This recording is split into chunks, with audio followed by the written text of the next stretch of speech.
अस्सलामुअलैकुम। सेठी से सवाल के साथ मैं हूँ सैयद आयशा नाज, मेरे साथ मौजूद है नजम सेठी साहब। वालेकुम। सर साहब, जो पाक भारत इस वक्त माहौल बना है वो एक नए मरहले में दाखिल हो चुका है और हमने आज देखा तवील प्रेस कॉन्फ्रेंस DGI SPR की और उनके साथ पाक फ़ज़ाइया और पाक बहरिया के सीनियर अफसरान भी मौजूद थे जिन्होंने ब्रीफिंग दी मुख्तलिफ पहलुओं पर अब तक जो मामलात हुए।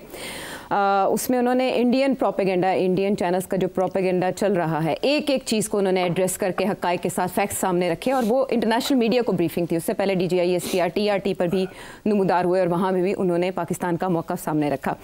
अब जब से पाकिस्तान की तरफ ड्रोन्स भेजे गए हैं उसके बाद से आपसे भी सब ये सवाल कर रहे हैं और इस वक्त सारी पाकिस्तानी पब्लिक ये पूछ रही है कि पाकिस्तान रद्द-ए-अमल कब देगा। अभी तक हमने ये देखा कि इंडियन मीडिया पर ही बताया जा रहा है कि भारत के सत्ता कामयाब हो गया। अब जो उनकी खबरें चल रही हैं उसमें उन्होंने कहा है कि कोयटा पर हो गया कब्ज़ा और भारत ने पाकिस्तान के शहरों, आप शहर मुलाहिजा करें, इस्लामाबाद, कराची, फैसलाबाद, सियालकोट और इसके अलावा भी दीगर शहरों पर कब्जा कर लिया है। कराची बंदरगाह को टारगेट किया गया है, उसकी तस्वीर चली है वहाँ पे। उसके बाद पाकिस्तानी मीमर्स ने बताया कि कराची की तो कोई सड़क इतनी सीधी है ही नहीं जितनी आपने तस्वीर में दिखा दी है, इससे यकीन करना मुश्किल है। इसके अलावा इंडिया ने पेशावर पर भी हमला कर दिया है और लाहौर में जंग छिड़ चुकी है। जल्दी लाहौर हमारे कब्जे में होगा और ये वहाँ के जो बड़े बड़े नामी ग्रामी एंकर्स हैं वो ऐसे जैसे वो डुगडुगी के पर आप देखते हैं ना नाचते हुए, वो उस तरह नाच रहे हैं और भंगड़े डाल रहे हैं। उसके बाद कुछ इंडियन चैनल्स को माफ़ी भी बाकायदा उस पर मांगनी पड़ी कि हमने फरते जज्बात में कुछ गलत खबरें दे दी। इवन के वहाँ की जो नामवर सहाफ़ी बरखा दत्त हैं वो F-16 कैप्चर करने की बात कर रही है, पायलट को अपनी कस्टडी में लेने की बात करी है, लेकिन सामने कोई नहीं आई तस्वीर। बहरहाल इन सब चीज़ों को challenge, and there are so many other things, challenge करती हुई ये प्रेस कॉन्फ्रेंस थी। लेकिन एक सवाल अपनी जगह पर बदस्तूर कायम है कि response is awaited as you said. आपने जहां बात कल ख़त्म की थी कि पाकिस्तान उस एस्केलेशन लैडर पे उसकी बर्तरी इंडिया की तस्लीम नहीं करेगा और करना नहीं चाहिए। 2 हफ्तों के बाद पाकिस्तान को अपना नैरेटिव इस तरह से रिकॉल करने की ज़रूरत क्यों महसूस हुई? देर नहीं हो गई इसमें? आज की प्रेस कॉन्फ्रेंस के बारे में आप बात कर रहे हैं कि देर क्यों हुई है, ये पहले क्यों नहीं की? जी, मुख्तसर जवाब दूँ या लंबा जवाब दूँ? मेरे ख्याल है जो सूट करता है इस माहौल में। इस माहौल में देखिए बहुत सी कन्फ्यूजन तो चल ही रही थी ना कि कितने जहाज़ गिरे हैं, ये ड्रोन्स कहाँ से आई, वो उन्होंने कहाँ कहाँ अटैक किया, क्या वो कैंप्स थे, क्या वो घर थे, क्या वो मसाजिद थे। तो बहुत से सवाल खड़े हुए थे जी। और कोई इस किस्म की प्रेस कॉन्फ्रेंस नहीं हुई थी जिसने फ़ौरन मीडिया को बुला के और तफसील से हर एक सवाल का जवाब दिया जाए। मेरा ख्याल है कुछ तो चीज़ें इकट्ठी की जा रही थी। फॉर एग्ज़ाम्पल आज उन्होंने इंडियन चैनल्स से जो तनकीदी जायज़े लिए जा रहे हैं, जहाँ जहाँ शॉर्ट्स हैं जो शहरियों के वो इकट्ठे किए जा रहे थे, तो वक्त लगता है इन चीज़ों में। और एक प्रेजेंटेशन तैयार की जा रही थी। अच्छा। फिर उन्हें पता था कि सवाल खड़े होंगे कि जिसका ताल्लुक एयरफोर्स के साथ है जी। और इसीलिए फिर ज़रूरी था कि एयरफोर्स के लोगों को भी बिठा लिया जाए। ये पहली दफ़ा ऐसे हुआ है क्योंकि ख़ुद तो वो फ़ौजी हैं जी, DGI SPR, तो नेवी और एयरफोर्स को भी बिठा लिया था साथ जी। और क्योंकि सारा तवज्जो जो है इस वक्त J-10 के ऊपर है, डॉग फाइट के ऊपर है, कितने आए कितने गए कैसे हुआ, बहुत सी दिलचस्पी है इसके ऊपर बात करते, तो उनको बैठाना बड़ा ज़रूरी था। बिकॉज आपने देखा चैनल्स के ऊपर भी एंकर्स ने रिटायर्ड एयर मार्शल्स वगैरह को बुलाया हुआ है और उनसे पूछ रहे हैं क्या हुआ क्या नहीं हुआ। तो मेरा ख्याल है ये ठीक किया इन्होंने। अच्छा। और थोड़ा सा वक्त चाहिए होता है कि अपनी बयानिया को तैयार करना, सवालों के जवाब के इकट्ठे करने वक्त लगता है। और उससे पहले तो आपको पता है कि एक ऐसी सूरत हाल थी कि ये नहीं पता लग रहा था कि अभी कोई ड्रोन आया, अभी कोई हमला एक और आया, या हम करने जा रहे हैं या नहीं करने जा रहे हैं। तो ये जब से ये फ़ैसला ये किया कि हमने रिटेलिएशन करनी है या नहीं करनी, तो उसके अंदर आपने देखा कुछ वक्त लग गया। उसके अंदर एक नेशनल सिक्योरिटी काउंसिल की मीटिंग भी हुई है जिसके बाद फिर ये कहा गया कि हमें इजाज़त मिल गई है पाकिस्तान की अफवाज को कि वो ख़ुद सेलेक्ट करेंगे कब नहीं करेंगे, और काबीना ने उनके हवाले कर दिए। वो भी एक टाइम गेन करने की कोशिश थी कि थोड़ा टाइम और मिल जाए ख़ुद अंदर डिस्कशन करने के लिए और ये भी देखने के लिए कि दुनिया का क्या मौक़िफ़ है। अच्छा। तो मेरा ख्याल है इसलिए टाइम गेन कर रहे थे, क्योंकि जो भी हम रिस्पॉन्स करें वो उसमें कोई गलती ना हो जाए उस रिस्पॉन्स में, क्योंकि उस रिस्पॉन्स के 2-3 पहलू हैं। एक पहलू ये है कि कितना एस्केलेटरी होना चाहिए, किस हद तक जाना चाहिए आगे, कहाँ कहाँ अटैक करनी चाहिए, और इंडिया का रिस्पॉन्स क्या होगा। तो ये बड़ी कॉम्प्लिकेटेड चीज़ें होती हैं। इससे बड़े बड़े फार्मूले आए होंगे, ये कर दें, फिर उसके ऊपर भी एतराज़ किया होगा किसी ने कि नहीं अगर ऐसे करेंगे तो वो ये कर, तो ये वक्त लगता है। इसीलिए मेरा ख्याल है एक तो ये था कि टाइम गेन करना था, to fashion up appropriate response. दूसरी चीज़ ये थी कि मेरा ख्याल है फ़ोन आने शुरू हो गए थे इंटरनेशनल कम्युनिटी के लोगों से कि ठहर जाएं, कोई ऐसी चीज़ ना करें, हमारी बात सुन लें। और वो कुछ फ्रेंडली ममालिक भी थे, और आपको पता है अमेरिका से भी आ गया था फ़ोन। तो उससे पहले मैं समझता हूँ कि कतर और सऊदी अरेबिया वगैरह से आ चुका था, ईरान वाले आ चुके थे, आपको पता है। तो ये होता ऐसे ही है कि या तो आप पूछे बगैर, किसी की एडवाइस लिए बगैर पहले से फैसला करके कुछ कर दें, बाद में देखा जाएगा। मगर अगर आप रुक जाते हैं, कुछ थोड़ा सा मौका मिल जाता है लोगों को कि आपको हिदायत करने का या एडवाइस देने का या रिक्वेस्ट करने का, तो वो लोग आ जाते हैं। अच्छा, अब जो इनका पहला रिस्पांस था वो तो बड़ा इफ़ेक्टिव था, वो तो उन्होंने किया, इन्होंने काउंटर कर दिया, ठीक। अब जो आगे वाला रिस्पांस है वो कहते हैं ना ये तो डिफेंसिव था, अब हमने रिटेलिएट करना है, ये तो और एस्केलेशन आप पे है। तो उसके लिए फिर आपको पता है कि लोगों ने कूद गए बीच में कि जी रोक दे, ना करें, ये करें, वो करें। तो मेरा ख्याल है इस वजह से कि थोड़ी सी सोच विचार हो रही है। मेरी इन्फॉर्मेशन है या एनालिसिस है, मैं इसके ऊपर तबसरा नहीं करूँगा, पर मेरा ख्याल है कि काफ़ी प्रेशर है इस वक्त गवर्नमेंट के ऊपर और फिर फ़ौज के ऊपर कि कोई ऐसा चीज़ ना की जाए जिसके साथ एस्केलेशन हो जाए इंडिया की तरफ से। बिकॉज अगर इंडिया की तरफ से एस्केलेशन होती है तो मसला बन सकता है हमारे लिए भी, फिर उसका रिस्पांस करना पड़ेगा। ठीक है, आपको याद होगा 2019 में इन्होंने जो रिस्पांस किया था, उस रिस्पांस को इंडिया तैयारी कर रहा था उसके ऊपर रिस्पांस करने की, जब इन्होंने सारा कुछ ठंडा कर दिया बाय रिलीजिंग अभिनंदन, तो बिल्कुल सब इंडिया भी सेट हो गया, सारा कुछ उन्होंने सेलिब्रेट कर लिया अपने, उन्होंने सेलिब्रेट किया, इन्होंने कहा जी हमने कितनी फराख दिली दिखाई है, एंड वी आर, हम अच्छे, हमारी नीयत अच्छी थी, इन्होंने गड़बड़ की, हमने फिर भी अच्छी। अब सूरत हाल ये है कि अब डिबेट एक और शुरू किस्म की हो गई है, वो यही हो गया कि न्यू नॉर्मल क्या है, जिसकी बात मैंने सबसे पहले दिन की थी कि इंडिया एक नया रद्द अमल इस्टेब्लिश करना चाहता है कि जब भी ऐसी कोई चीज़ होगी वो पूछेगा नहीं किसने किया, क्यों किया, और सारे का सारा ब्लेम जो है वो पाकिस्तान के ऊपर लगाएगा और उसके ऊपर हमला कर देगा पाकिस्तान। तो इसके लिए कोई काउंटर पॉलिसी भी बनानी पड़ेगी, इसी नहीं थी पहले। ये था अगर इंडिया कुछ करता है आप भी कुछ करेंगे। अब ये है कि अगर इंडिया हमेशा करेगा, ये नहीं कि करेगा या नहीं करेगा, उन्होंने तो न्यू नॉर्मल इस्टेब्लिश कर दिया है कि जब भी कोई बम फटेगा, कहीं कुछ होगा, बंदे मरेंगे, तो हम पाकिस्तान को ब्लेम करेंगे, एविडेंस भी नहीं प्रेजेंट करेंगे, एंड विल डू इट। तो इसके लिए फिर यहाँ भी अब पॉलिसी बन रही है, इसलिए देर लग रही है। क्योंकि इंडिया के पास तो बहुत टाइम था ना पॉलिसी बनाने में, क्योंकि वो उन्होंने पहल की है, तो वो तो प्लानिंग के तहत किया है ना सारा कुछ। अच्छा। और मेरा मौक़िफ़ तो ये रहा है कि ये फॉल्स फ्लैग ऑपरेशन था, इसके पीछे बड़ी सोच थी, प्लानिंग थी, और उसको उन्होंने एग्जीक्यूट किया, इसलिए उनकी तो पॉलिसी बन चुकी है।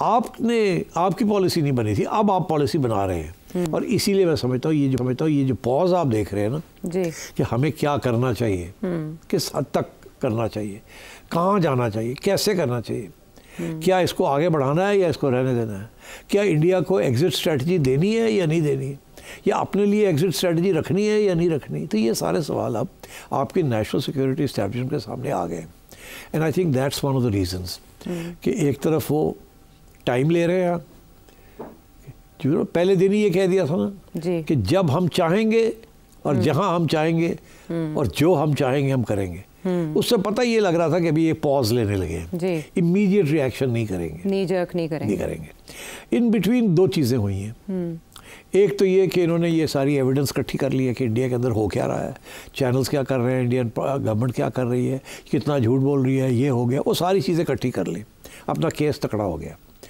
पहली बात। आज मैं देख रहा था शक्लें सारे फॉरेन कॉर्नर्स पे, काफ़ी क्रेडिबिलिटी थी उनकी शक्लों से नज़र, because I know the community, तो मुझे उनकी शक्लों से नज़र आ रहा था कि बड़े गौर से सुन रहे हैं। अच्छा, उसके दो वजूहत है, एक तो आप अच्छी प्रेजेंटेशन कर रहे हैं, मगर उसकी ये भी है कि इंडिया की तरफ से बहुत झूठ बोला गया और इंटरनेशनल कम्युनिटी बेवकूफ़ नहीं है, वो उनको समझ आती है कि क्या है क्या नहीं है, they know India very well. और बाय द वे आजकल उनका कोई रोमांस भी नहीं इंडिया के साथ, इसीलिए उनको सपोर्ट भी नहीं मिली।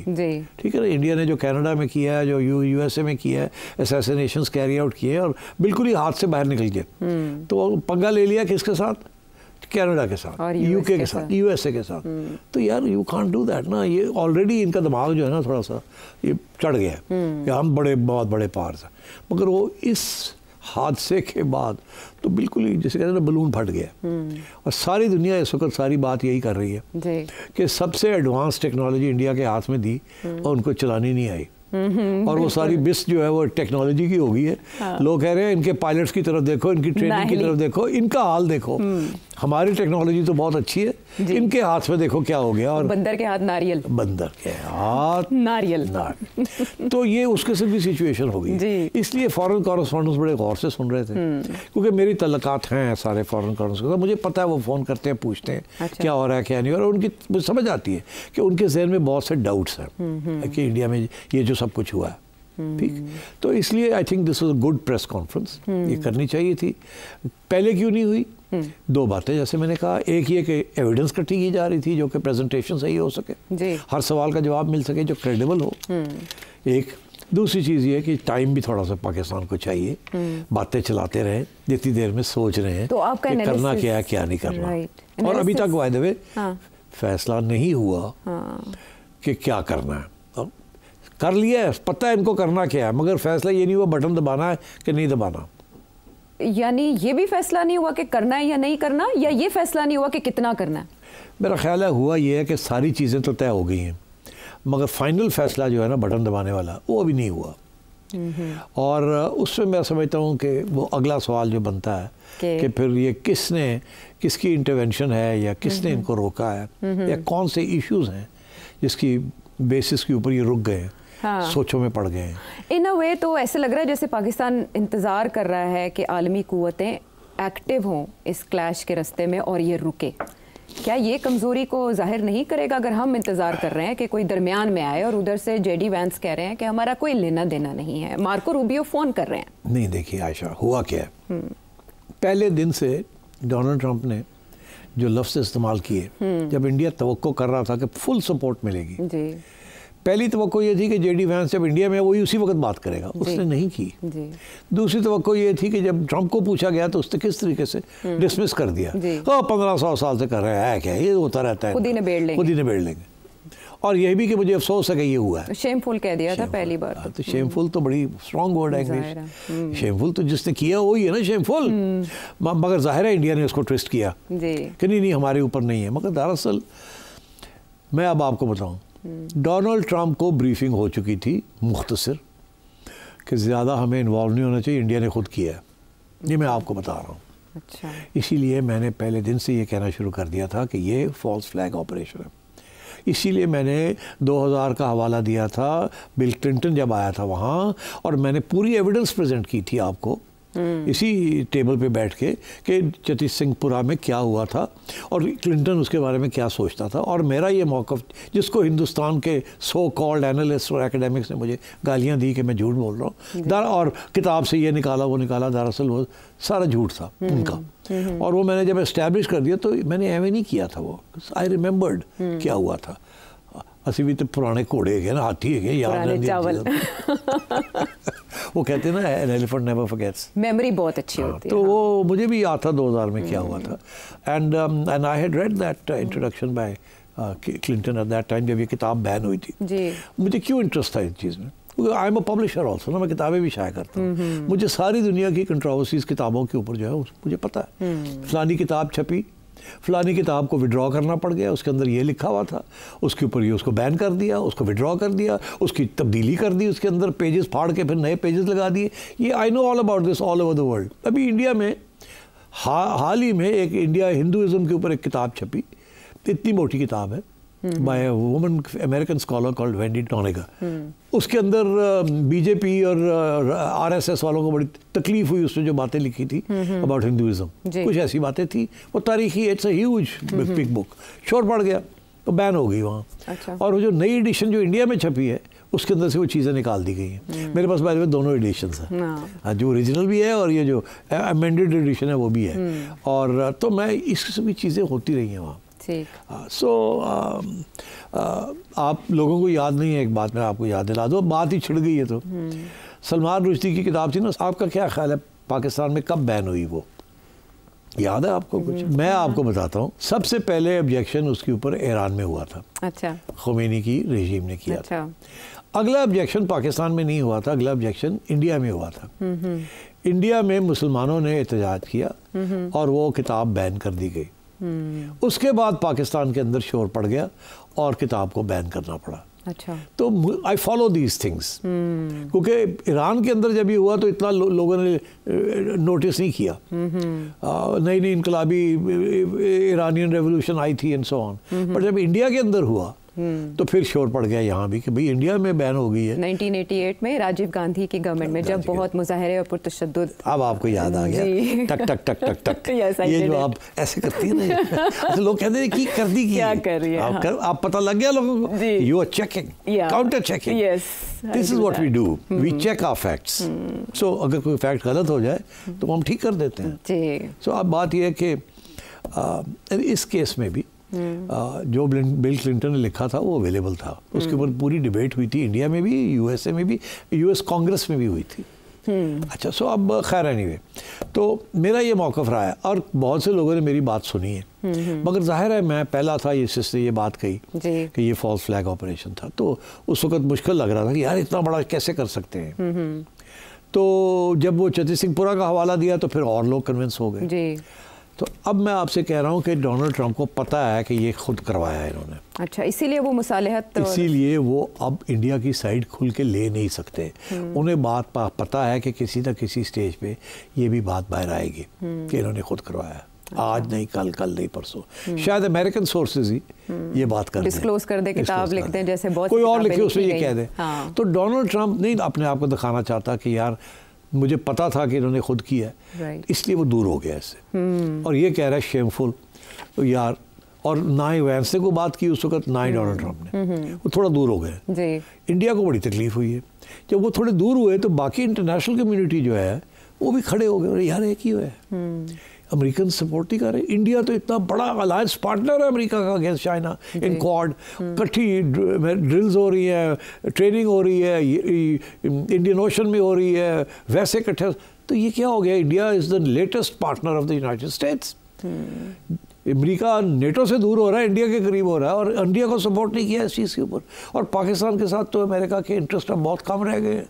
एक ज़माने में 80% ऑफ पाकिस्तान के हथियार जो थे वो अमेरिका से आते थे, अब 30% रह गए, अब 20% रह गए, 80% चाइना से आ रहे हैं। तो Pakistan has moved towards China, America has moved away from Pakistan, and America and India have come together. इस स्टेज के ऊपर अमेरिका ने इंडिया का सपोर्ट नहीं दिया एंड अपने आप को दूर कर लिया। जाहिर है वो इंडिया के खिलाफ तो नहीं जाएगा, बिकॉज इतने बड़े स्टेक्स हैं। एक तो ये, to answer your question, that is why. मगर बाय द इसी वजह से बाकी लोग कूद पड़े अंदर। उन्होंने सोचा this a great time, America दूर हो गया पाकिस्तान से, तो हम जाके अपना कोई रोल अदा करें, जिसके अंदर शुरू में ईरान ने कोशिश की, मगर इंडिया एक्सेप्ट नहीं करेगा ईरान को। अच्छा। हाँ, India will not accept that. Similarly ये कतर वतर, इनको इंडिया नहीं एक्सेप्ट करेगा। Saudi Arabia is a different ball game. Saudi Arabia का डिप्टी फॉरेन मिनिस्टर पहले इंडिया गया है और फिर यहाँ आया है। उनकी जो मीटिंग्स हुई हैं, कुछ ना कुछ आएगा, ठीक है। और उससे मेरा ख्याल है यही कहा जाएगा कि सऊदी कह रहे हैं कि हम तैयार हैं कोई रोल अदा करने के लिए, और हिदायत यही कर रहे हैं कि अब पाकिस्तान जो है सोच समझ के अगला कदम उठाए, अगर किसी तरीके से इसको रोका जा सकता है तो रोके। वो पाकिस्तान को हिदायत कर रहे हैं। और मैं आपको ये भी बता दूं क्यों वो पहले इंडिया के पास गए और फिर पाकिस्तान के पास आए। ये भी एक क्वेश्चन है। ये वज़ीर ममलिकत बराए खारिजा है और मार्को रूबियो ने वज़ीर खारिजा, सऊदी वज़ीर खारिजा से फ़ोन पे भी रब्ता किया, जिसके बाद ये एफर्ट शुरू हुई हैं। जी, उन्होंने कहा है इनको, सऊदी अरब, सऊदियों को अमरीकनों ने कहा है। अच्छा। और इम्पोर्टेंट बात ये है, ये नहीं कि सऊदीज़ को किसने कहा है, ठीक है, वो तो वैसे भी ना भी कहते तो सऊदीज़ ने रोल कोशिश करनी थी प्ले करने की। सऊदीज़ के बहुत बड़े इन्वेस्टमेंट्स हैं इंडिया पाकिस्तान में। इंडिया में तो 10 गुना ज़्यादा है फ्रॉम पाकिस्तान इन्वेस्टमेंट्स। अभी नरेंद्र मोदी कहाँ गए हुए थे? वहीं से तो वापस आए सऊदी अरब से। हाँ, उसी यात्रा पे थे। तो मैं समझता हूँ कि वो पहले क्यों गए हैं इंडिया के पास, ये सवाल बड़ा इम्पोर्टेंट है। हाँ। पहले पाकिस्तान के पास क्यों नहीं आए? क्योंकि एक्शन तो पाकिस्तान ने लेना ना, तो गए वो इंडिया के पास से पहले। इंडिया के पास इसलिए गए हैं, उनको कहने गए हैं क्या चाहते हैं आप? अच्छा। लड़ाई करनी है या इसको रोक देना है यहाँ? और मैं आपको बता दूं इंडिया ने क्या कहा है, रोक दे। अब तुम भी फ्री इधर आ जाओ, मैं उधर चला जाता हूँ। नहीं, बस वो इतना ही कर सकते थे कि मुंह छुपा ले। कि देखें, जो होना था हो गया जी, हमने जो करना था कर दिया। इन्होंने भी कार्रवाई कर दी जो कि करनी थी। हम तो नहीं तस्लीम करते कि इतने जहाज़ हमारे गिरे, पर जो भी है हो गया ना, उन्होंने कर दिया जो करना था। अब हम इसको आगे नहीं बढ़ाना चाहते। तो अगर पाकिस्तान रुकता है तो फिर हम कुछ नहीं करेंगे, हम और कुछ नहीं करेंगे, क्योंकि हम एस्केलेशन नहीं चाहते। ये इंडिया ने दे दिया पैगाम सऊदी अरेबिया को। अच्छा। कि अगर पाकिस्तान और कुछ नहीं करता तो हम कुछ नहीं करेंगे, मगर अलबत्ता अगर वो करता है तो फिर हम भी मजबूर हो जाएंगे, हमें भी कुछ करना पड़ेगा। ये पैगाम लेके वो आया है यहाँ कि अगर आप कुछ नहीं करेंगे तो इंडिया और कुछ नहीं करेगा। That will be the end of the matter. आप इतने जहाज़ गिरा लिए हैं, बस करो। आप समझो यही आपका रिस्पांस है। सारी दुनिया आपको वाह वाह कर रही है, नोट्स ले रही है आपसे। सारी दुनिया आपके आगे पीछे हो रही है कि तुसी कीता की है, किंज कीता किस तरह कीता। और चीनी जड़े ने हार लेके बैठे थे, और की चाहिए और ले लो, ठीक है। और अमेरिका अपना सर स्क्रैच कर रहा है, होया कि हमारा एलआई इतना बड़ा, वो लाइन पिट गई उसकी, और वो चीन ने उधर से बैठ के इंडिया की लाइन पीट दी है। असल में तो ये टेक्नोलॉजीज का एक जायजा, तो वो उस पर डिस्कस करते हैं। तो मैं ये समझता हूँ कि सऊदीज़ यहाँ आए हैं पहले उनसे लेके एश्योरेंस कि तुसी और कुछ नहीं करोगे, हम जाके पाकिस्तान को समझाते हैं। और इंडिया ने कैटेगोरिकली कह दिया सऊदीज़ को कि हम और कुछ नहीं करना चाहते, हमने जो करना था कर लिया, ठीक है। हमने वो 5, 6, 10, 15 वहाँ मिसाइल फेंक दिए। तो इन्होंने भी, अगर हमने उनके 30-32 बंदे मार गए हैं तो इन्होंने भी LOC के ऊपर तो हमारे काफ़ी बंदे मार दिए।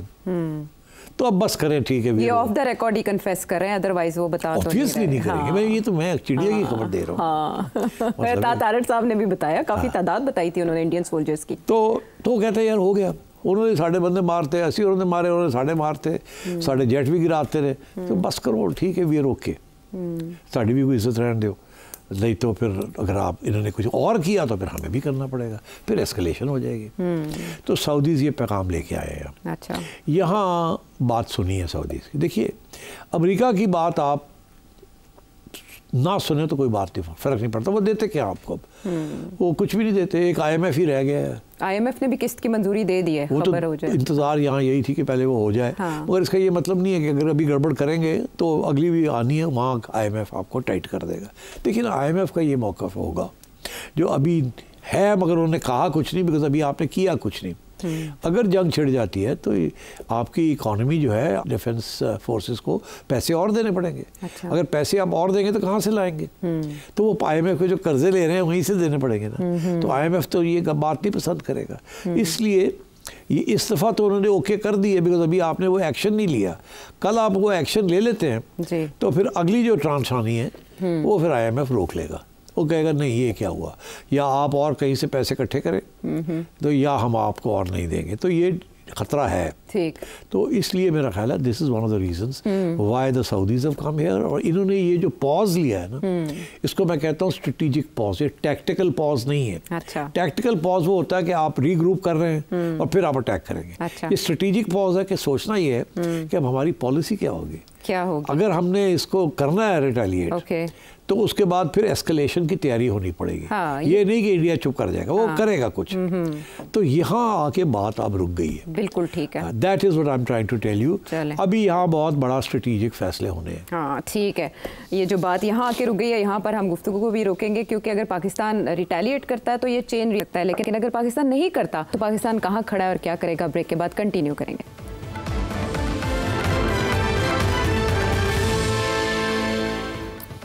शो में साथ देने का शुक्रिया। सिट साहब, पॉलिसी यहाँ बन रही है और पाकिस्तान टाइम बाय कर रहा है। सिक्योरिटी इस्टेब्लिशमेंट के सामने सवाल हैं बहुत से। रिएक्शन क्या होना चाहिए, रिटेलिएशन किस अंदाज में होनी चाहिए, कितना टाइम लेगी पाकिस्तान? टाइम ज़्यादा नहीं है। अच्छा। ये जल्दी फैसला करना पड़ेगा। अगर करना है तो फ़ौरन करना पड़ेगा, और अगर नहीं करना तो फिर जवाब निकालना पड़ेगा कि क्यों हम नहीं कर रहे। ठीक। और मेरा ख्याल है यही इस वक्त दिक्कत है कि क्या किया जाए। और मैं समझता हूँ कि पाकिस्तान के अंदर दो किस्म की आवाज़ें हैं। मेन स्ट्रीम मीडिया तो ये कह रहा करो कुछ, वो तो टू बी एक्सपेक्टेड। इंडिया में भी ऐसे ही है। तो क्योंकि ये ज़िम्मेदार लोग नहीं होते, ये बस रेटिंग्स के लिए और गुस्सा होता है। ये कोई पॉलिसी मेकर्स तो मीडिया वाले होते नहीं हैं। मगर मैं समझता हूँ कि इंडिया और पाकिस्तान की जो मईशत जो फ़र्क है, that may have an important influence on the decision that Pakistan takes. अभी सूरत हाल ये है कि ये आप कह सकते हैं कि पाकिस्तान ने ये बहुत बड़ी कारस्तानी की है, जो इंडिया के 5 जहाज़ गिरा दिए। बहुत बड़ी चीज़ है और दुनिया सारी पागल हो गई है। सारी फोकस इस चीज़ के ऊपर है। अगर पाकिस्तान कुछ भी ना करे तो इसके ऊपर काफ़ी देर वो सेलिब्रेट कर सकता है। धाक बैठ चुकी है आप? एब्सोल्युटली। अच्छा। टेक्निकली करने की ज़रूरत नहीं है। इंडिया एक्सपोज हो गया। इंडिया की फॉल्स नैरेटिव वो भी एक्सपोज हो गया। कोई इंटरनेशनल बंदा उनकी मदद के लिए नहीं आया, उनकी बात सुनने के लिए तैयार नहीं है। अच्छा। अब ये इट्स लाइक सेइंग कि अगर आपने अभी और कुछ किया तो it's like rubbing the nose of India in the dust. आपने उनको फिर और लकीरें खिंचवा रहे हैं, मोर ओवर कर रहे हैं आप। ओके। बहुत एक्चुअली काफ़ी कर दिया इन्होंने। मेरा ख्याल है इनकी अपनी तवक्को से ज़्यादा हो गया। इनका ख्याल होगा कि वो आए, एक आध होगा। यहाँ तो ठीक ठाक खड़का के रख दिया, और जिसकी वजह से सारी दुनिया जो है परेशान हो गई। टेलीग्राफ होया की, और ये अभी मैं आपसे डिस्कस करता हूँ कि क्या हुआ है, इसका जो रिपरकशंस है दुनिया के अंदर, फीडबैक जो है कि ये पाकिस्तान ने जो किया है इसके साथ किसकी शोहरत बढ़ी है और किसकी लाइन पिट गई है, और क्या लोग परेशानी है, और सारी दुनिया की एयर डॉक्ट्रिन्स और वो सारी अब चेंज होने जा रही है। मैं आपको बताता हूँ। बट तो मैं ये समझता हूँ कि उन्होंने कर तो बहुत कुछ दिया है। अच्छा। और अगर ये भी और कुछ नहीं भी करते, और एक ज़्यादा हाई मॉरल ग्राउंड लेते हैं कि हम कर सकते हैं जैसे हमने करके दिखाया है। मगर हम नहीं चाहते, दुनिया हमें कह रही है कि हम तस्लीम करते हैं कि आपने अपना इंतकाम ले लिया है और करने की ज़रूरत नहीं है। तो अगर ये इस किस्म की ये पॉलिसी फ़ैसला होता है कि और हमने नहीं करना, क्योंकि हमने अपनी मईशत को भी बचाना है, तो अभी वो हर पैसा है हमारे लिए इम्पोर्टेंट है। अभी ऑलरेडी डिफेंस बजट हमें बढ़ाना पड़ गया, और पैसे कहाँ से आएंगे। और फिर ये IMF और वर्ल्ड बैंक के साथ लड़ाई झगड़े फिर बाद में शुरू हो जाएंगे। वो बिल्कुल ये कहेंगे हमारे पैसे नहीं इस्तेमाल कर सकते। अच्छा। तो ये बातें आगे जाके बढ़ेगी। अभी आप एक इब्तदा में हैं, आप अपनी मईशत को ठीक करने की कोशिश कर रहे हैं। ये बहुत बड़ा धक्का लग जाएगा आपको कि if you carry on fighting, because ये फिर फाइट जो है ना बढ़ेगी, और ये बिलियंस ऑफ डॉलर्स खर्च हो जाएंगे। और होना क्या है, आखिर में पीस तो होनी है, आखिर में बंद तो होना ही होना है। सीज़फायर तो होना ही, आज नहीं कल, कल नहीं परसों। तो जब वो होना ही होना है तो उस वक्त नुकसान भी बड़ा हो गया होगा, पैसे भी बड़े खर्च हो गए होंगे। तो अब ये बन गया ऑफ प्राइड जी कि जी आपने किया और हमने किया। इट्स लाइक, तो मैं समझता हूँ कि ये जो सोच विचार हो रही है, बड़ी मैच्योरिटी का इजहार किया जा रहा है कि सोच के किया जाए अब करना है कि नहीं करना। और मैं समझता हूँ ये आवाज़ें जो हैं गवर्नमेंट के अंदर भी हैं और फौज के अंदर भी होंगी कि करो करो करो, या बहुत हो गया, रहने दो, take the high moral ground.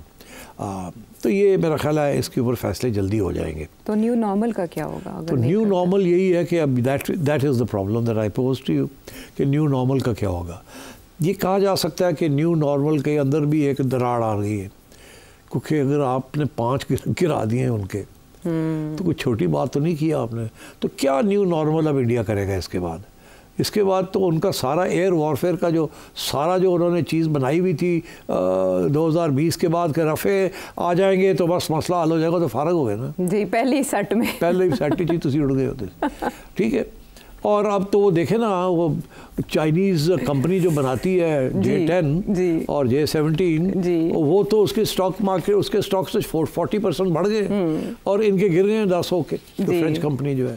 और फ्रांसीसी बहुत नाराज़ है कि यार कीता की साढ़े नाल जी ना कटवा दी उनकी कंपनी की। और ये कह रहे थे कि ये अमेरिका का जो F-35 है, उसके बाद this is the best aircraft in the world, the multipurpose aircraft in the world with such advanced technology, वो चीनियों ने आगे फर्क करता है, ठीक है, at half the price. Right. तो अब सोच देखिए, अब सारी अफ्रीकन कंट्रीज, छोटे मुल्क जो हैं, वो जिनको अमेरिका नहीं देता, फ्रांस नहीं देता या पैसे नहीं होते, चाइना की तो लाइन लग जाएगी इन जहाज़ों के लिए, ट्रेनिंग ये वो, ऑर्डर्स आने शुरू हो जाएंगे, मौजा ही मौजा। पाकिस्तान के पास लोग आएंगे, हमें ट्रेन करें, हमें ये करें। बाय द वे, पाकिस्तानी से जो मेरी इंफॉर्मेशन है, ये कतर ने खरीदे हैं ना, तो मेरा ख्याल है पाकिस्तानियों ने एक जाके नज़र लगा ली है वहाँ भी। अच्छा, मेरा ख्याल है, बट आई वुड इमेजिन कि कतरीज ने राफेल खरीदे हैं ना। मैं ये समझता हूँ कि शायद हम लोगों को बुलाया था कि दिखा दो, ऐसा करते दोस्तों की है। अच्छा। तो इन्होंने जाके कुछ मूवी लिया थोड़ा तो इनको बहुत कुछ पता है अबाउट दी ऑपोजिशन, इसीलिए they used it to good effect.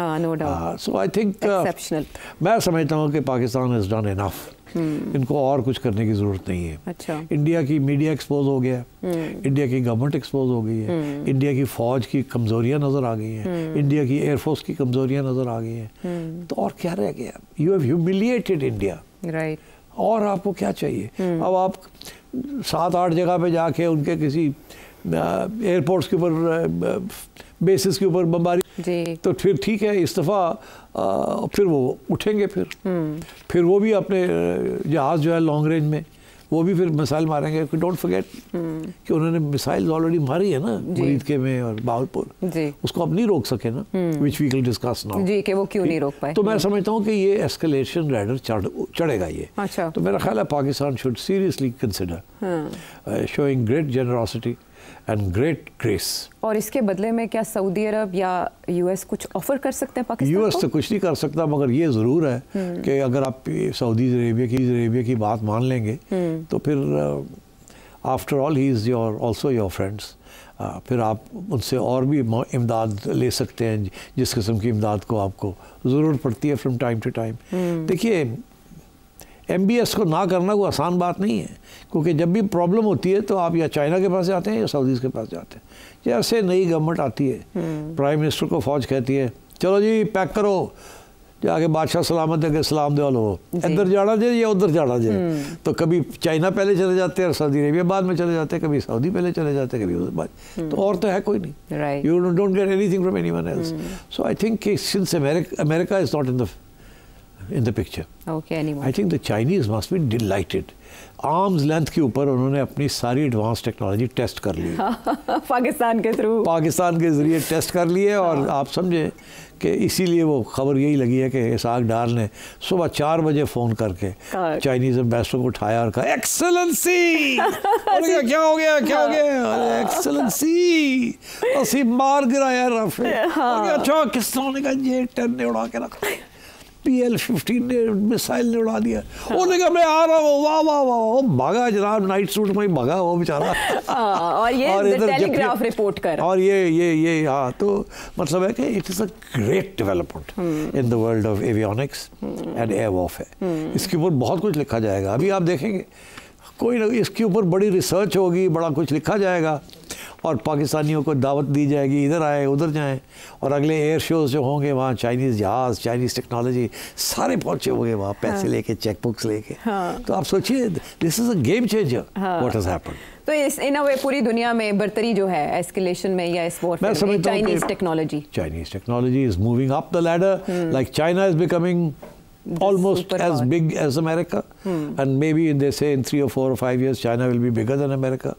तो इसीलिए अमेरिका को तकलीफ हो रही है। और इन technology also it is now quite clear, knockout कर दिया कि चाइना ने जो एडवांसेस किए हैं और टेस्ट हो गए हैं। देखिए आमतौर पर ये टेक्नोलॉजी टेस्ट नहीं होती ना, सिर्फ वॉर में टेस्ट होती है, तो ये वॉर तो हो गया ना, तो चाइनीज तो फ्री फंड टेस्टिंग हो गई, ठीक है कि। तो आई थिंक इसके साथ चाइना पाकिस्तान रिलेशन और तकड़े हो जाएंगे।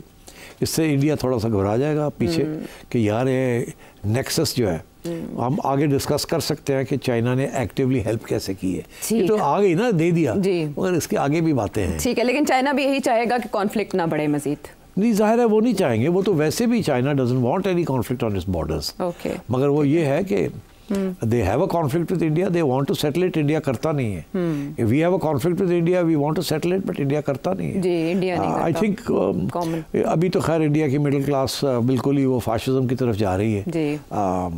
उसका तोड़ कैसे होगा या उनका मीडिया क्या कर रहा है? इंडिया की आवाम खुद फैसला करेगी ये बीजेपी को कैसे निकालना है, और ये जो जहाँ ले आया है बीजेपी इंडिया को, इसको कैसे रिवर्स करना है। That's their problem.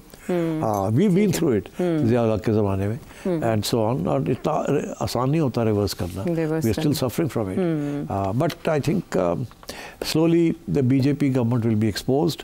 मेरा ये प्रेडिक्शन है कि अगली इलेक्शन बीजेपी नहीं जीतेगी। This will come to haunt them. ये जो हुआ है सब कुछ, जो मर्जी कर ले वो, ये एक्सपोज हो गए। इंडियन मीडिया एक्सपोज हो गया। इंडियन मीडिया तो अपने आप को बचा लेगा बाय रिट्रीटिंग, और अपनी गलतियां तस्लीम कर लेगा by now becoming more critical of the BJP. But BJP will lose ground. Kashmir के अंदर उनका जो बयानिया था कि हमने 80% नॉर्मल सी कर ली है, बस इक्का दुक्का रह गया, वो भी हो जाएगा, वो सारा धज्जियाँ उड़ गई। अब जिस तरीके से कश्मीरी स्टूडेंट्स को, कश्मीरियों को in the rest of India treat किया गया, तो वो कंफर्म हो गया है। इंडिया की मीडिया को भेजा वहाँ के, जाके उनसे कोई बयान निकलवा लो। एक कश्मीरी ने पाकिस्तान के खिलाफ बयान नहीं दिया। वो मुंह में आगे रख के रखे कि कौन आगे ये पाकिस्तान ने किया है, बल्कि हमें नहीं पता किसने किया। उन्होंने कहा आपकी फौज क्या कर रही थी यहाँ पे, इंडियन फौज क्या कर रही है, क्वेश्चन ही है। India has exposed itself. तो मैं ये समझता हूँ कि ये बिल्कुल बैकफायर कर गया है। जो भी हिंदुस्तान का प्लान था इस गवर्नमेंट का, वो बैकफायर कर गया। बीजेपी ने इस तरह से फॉल्स फ्लैग ऑपरेशन के अपनी कब्र खोद ली है, और आइंदा के लिए उनका इक़्तिदार में आना इतना आसान नहीं होगा जितना माजी में वो आते रहे हैं। ब्रेक के बाद आते हैं वापस।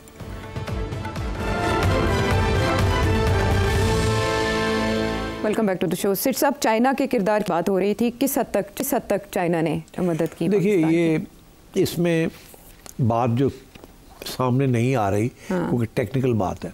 अच्छा, अभी जो बात हो रही है कि जी J-10 जहाज, उसका रेडार, उसकी इलेक्ट्रॉनिक्स, उसकी कम्युनिकेशन इक्विपमेंट और उसकी मिसाइल्स, द PL-15, ठीक, इसकी बात हो रही है कि ये कितनी रेंज की मिसाइल है, ये इसका रेडार कैसे है, कहाँ तक जाता है, ये होता है, ये सारी बातें हो रही हैं। जहाज़ की और टेक्नोलॉजी की बातें हो रही हैं। जो बात नहीं हो रही वो बात मैं भी कर देता हूँ कि it is not just a question of the J-10, अच्छा, it is not just a question of the missiles. Okay, ये सिर्फ उसकी बात नहीं है। ये एक पूरा प्लेटफॉर्म है जिसके अंदर कंप्यूटर्स, कम्युनिकेशन, कॉम्बैट, इंटेलिजेंस, ये सारी चीज़ें मिक्सड हैं इसके अंदर। और ये सिर्फ ये बात ही जहाज़ उड़ गया और डॉग फाइट हो गई, ये वैसे नहीं है। इसके अंदर बहुत सी इनपुट है। जहाज़ के साथ, पायलट्स के साथ बाहर बैठे हुए लोग उसको गाइड कर रहे हैं। एवैक्स जो जहाज़ में ऊपर हैं, they are guiding the missiles.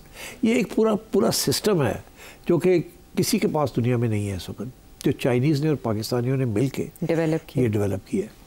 With the result कि मिसाइल जहाज़ जो जहाँ से मिसाइल जाती है उसको गाइड करने वाले भी बाहर बैठे, और मिसाइल एक स्टेज तक वो लेके जाते हैं, उसके आगे फिर उसका जहाज़ की अपनी टेक्नोलॉजी है वो टेक ओवर कर लेती है। बहुत कुछ है इसके अंदर। ये 3, 4, 5 एलिमेंट्स हैं इसके अंदर जो कि सारे इकट्ठे होते हैं तो फिर जाके ये होता है।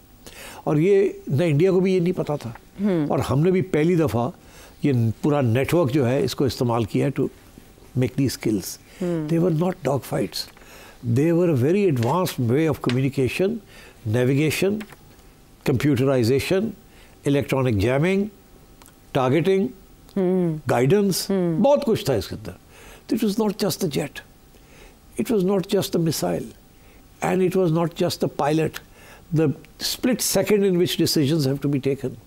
अगर वो 2 सेकंड 3 सेकंड के बाद कोई फैसला करता तो शायद वो जो राफे थे वो उनकी मिसाइल्स इनकी तक पहुंच जाती। उनकी भी तो सिर्फ 50 किलोमीटर का फ़र्क है ना रेंज के अंदर।